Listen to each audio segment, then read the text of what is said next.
on your beat. Wrap around your ankle. Call that old triangle. Juicing like fruit or douche like fruit. Music get loose on the roof for real. Get your table down. If you got TNT and bring a friend. Take it to the song, yeah. If you ain't with it, well, wrong, yeah. We ain't no boys, we grown, yeah. You ain't gon' dance, well, gone, yeah. Why you wanna waste a song, yeah? See you way around doing nothing.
I maxed out my Syndrome, just like many of you, and I'm sure you all love it regardless of whether you have him at maximum level or not. Let's discuss which guns work well with Syndrome, which ones are decent, and which ones are simply not worth using with him. It's widely known that the two guns that pair well with Syndrome are machine guns and shotguns.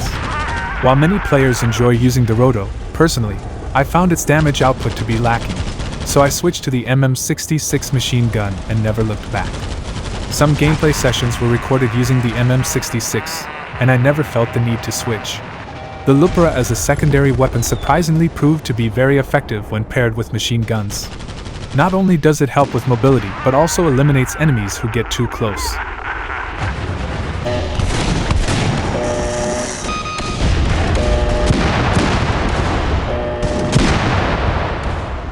I was initially skeptical about using this secondary weapon again, but I was pleasantly surprised.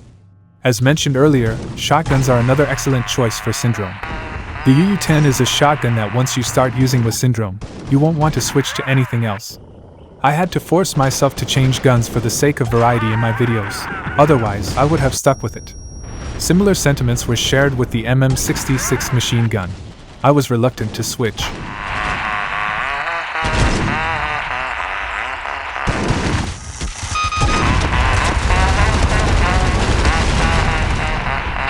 The XL20 shotgun is another viable option that speaks for itself.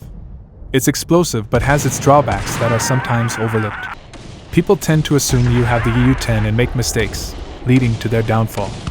It's a fine line between being good and bad. I would consider it okay overall.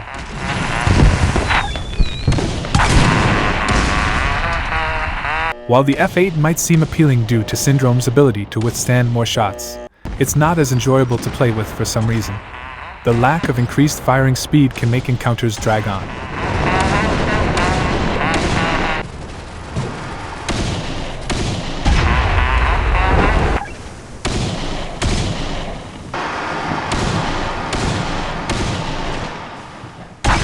Personally, I found the AW Sniper to be a better choice as it helped me take down opponents like JB before they even noticed me. The increased shots helped me survive longer compared to using the F8.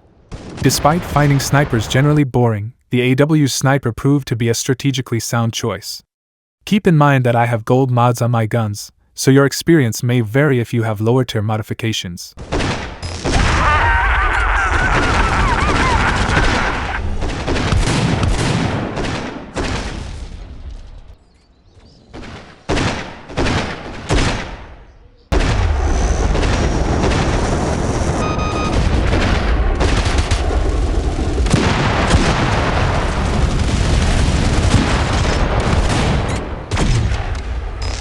MGL is definitely a fun one to try with any operator, but it doesn't provide Syndrome with any additional or less unique abilities. I will certainly give it a try, but I am not accustomed to using MGL and I found myself reloading too frequently. Additionally, my secondary weapon was also running out of bullets, leading to constant reloading. It is undoubtedly a tactical gun overall, and I wouldn't say it's a terrible gun, but for the purposes of this video, I will include it in the negative section.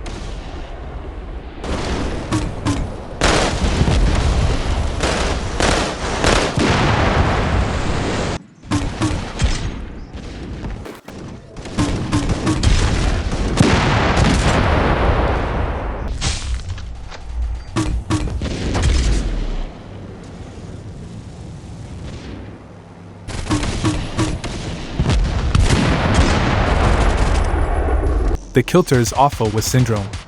I assume his extra health could help dash him closer and take down people, but Syndrome can use adrenaline without repercussions. And using adrenaline with Kilter doesn't seem ideal. I find myself kept swiping at people, trying to make a kill. The talents didn't help against some operators. I still like the Kilter with Charon. Sadly, I couldn't make any kills, and it became annoying chasing people without any benefits. The performance of the PTU was slightly better than Kilter, but I'm not sure if I can categorize it as any better overall. Both guns from the SMG family felt weak compared to others available. However, if you have the PTU, it might be worth giving it a try, although it is not outstanding. Once again, for the purpose of this video, I will have to classify the PTU under the negative section. Speaking of negative, SMS is definitely a no with Syndrome. It takes a little while to shoot, as well as reload. You could probably outlast an SMS shot, but again, it's not as quick as Snek when shooting with SMS. By the way, most of you guys love the Roto with Syndrome, so I'll put it at the top, but personally I didn't have much luck with it. I would ask some of our other content creators how they play it. There are not many guns left, and the 2 AR guns that remain also have some doubts surrounding them. They do have range, but their movement is consistently slow. Additionally, their damage is not as good as the F8, and they are also slow at shooting.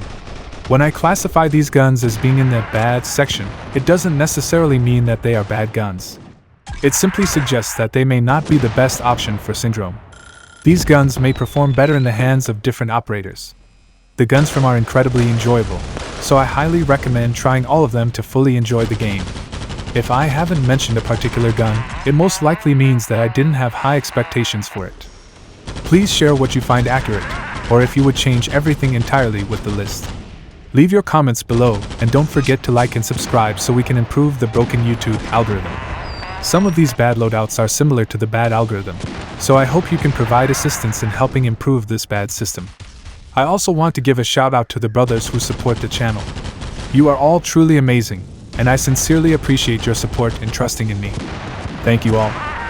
Oh, don't forget, whenever you guys make a purchase from the Tacticool marketplace, you can place my ID as your tactical content creator to support the channel. Then hit me up to let me know that you made a purchase. Thank you all ahead of time for the love.